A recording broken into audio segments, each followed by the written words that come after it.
આહા, આકાશમાં જુઓ તો રંગબેરંગી પતંગો, ધાબા પરથી કાઈપોછેની ભૂમો અને હવામાં તલગોળની મીઠી સુગંધ. બસ આ જ તો છે મકર સંક્રાંતિનો સાચો ઉમંગ અને ઉલ્લાસ. તો ચાલો આ જોશને બમણો કરીએ, પણ એને સંપૂર્ણપણે સુરક્ષિત કેવી રીતે બનાવવો એ આજે સમજીએ. કારણ કે જુઓ, આ બધા ઉત્સાહ અને આનંદમાં એક વાત સૌથી ઉપર છે, અને એ છે આપણી અને આપણા લોકોની સલામતી. ખરું ને? બસ આ જ આપણી આજની વાતનો મુખ્ય મુદ્દો છે. ચાલો આ તહેવારને યાદગાર અને એકદમ સેફ બનાવવા માટે શું શું કરવું એના ઉપર એક નજર ફેરવીએ. ઓકે, તો સૌથી પહેલાં વાત કરીએ રસ્તાની.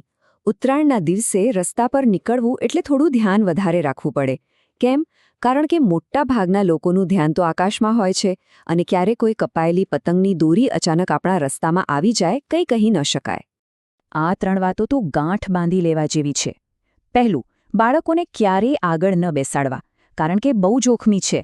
બીજું, સ્પીડ એકદમ ધીમી રાખો, જેથી અચાનક કંઈ સામે આવે તો આપણે બ્રેક મારી શકીએ. અને ત્રીજું, જે સૌથી અગત્યનું છે, ખાસ કરીને 2 વ્હીલર ચલાવતા લોકો માટે, હેલ્મેટ અને ગળા પર સ્કાર્ફ કે મફલર એ એક સુરક્ષા કવચ જેવું કામ કરે છે. યાદ રાખજો, આ એક નાનકડી સાવધાની કોઈનો જીવ બચાવી શકે છે. ચાલો હવે રસ્તા પરથી સીધા ત્યાં જઈએ જ્યાં ઉત્તરાયણનો ખરો જંગ જામ્યો છે, એટલે કે ધાબા પર. અહીં પણ થોડી સાવચેતી રાખવી ખૂબ જ જરૂરી છે, જેથી મજા સજામાં ન ફેરવાઈ જાય. અહીં પણ 3 સિમ્પલ નિયમો છે. બાળકો તો ઉત્સાહમાં હોય એટલે એમના પર સતત નજર રાખવી આપણી જવાબદારી છે. બીજું, ધાબાની પાડી કે કિનારી પાસે બહુ સાવચેત રહેવું. અને સૌથી અગત્યનું, પેલી કપાયેલી પતંગ પકડવાનો રોમાંચ એટલો બધો ન હોવો જોઈએ કે આપણે ભૂલી જઈએ કે આપણું પગલું ક્યાં પડી રહ્યું છે. યાદ રાખજો, એક પતંગની કિંમત આપણા જીવનથી મોટી નથી. હવે વાત કરીએ એ વસ્તુની જેના વગર ઉત્તરાયણ અધૂરી છે, એટલે કે દોરી.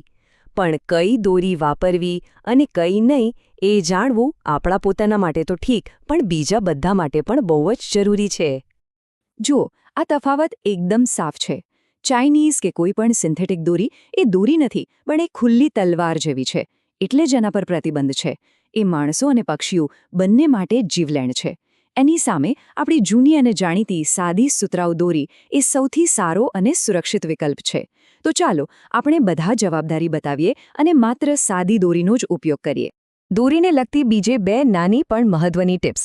પતંગ ચગાવતી વખતે આંગળીઓ પર ટેપ લગાવી લેશો તો એ છોલાશે નહીં. અને બીજું, તૂટેલી દોરીને ગમે ત્યાં નહીં ફેંકવાની, એને વ્યવસ્થિત રીતે કચરાપેટીમાં જ નાખવી, જેથી એ કોઈ બીજા માટે મુસીબત ન બને. એક વાત સમજવા જેવી છે, આ આકાશ ફક્ત આપણું નથી, આપણે એને હજારો લાખો પક્ષીઓ સાથે શેર કરીએ છીએ. એટલે આપણી ઉજવણીમાં એમની સુરક્ષાનું ધ્યાન રાખવું એ પણ આપણી જ જવાબદારી છે. અને એનો રસ્તો બહુ જ સિમ્પલ છે.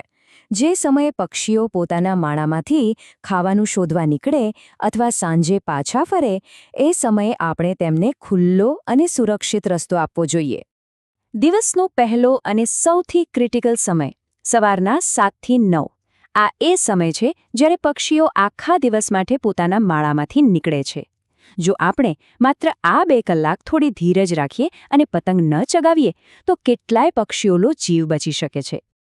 અને એ જ રીતે બીજો મહત્વનો સમય છે સાંજનો, 5 થી 7. આખો દિવસ ફરીને જ્યારે આ અબોલ જીવ પોતાના ઘરે પાછા આવતા હોય, ત્યારે તેમને હેમખેમ પહોંચાડવા એ આપણી ફરજ છે. તો બસ આ સમયે પણ થોડું બ્રેક લઈએ.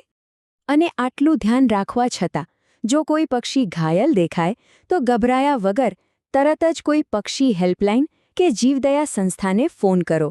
તમારો એક ફોન ખરેખર કોઈનો જીવ બચાવી શકે છે. તો આટલી બધી વાતોનો સાર શું છે?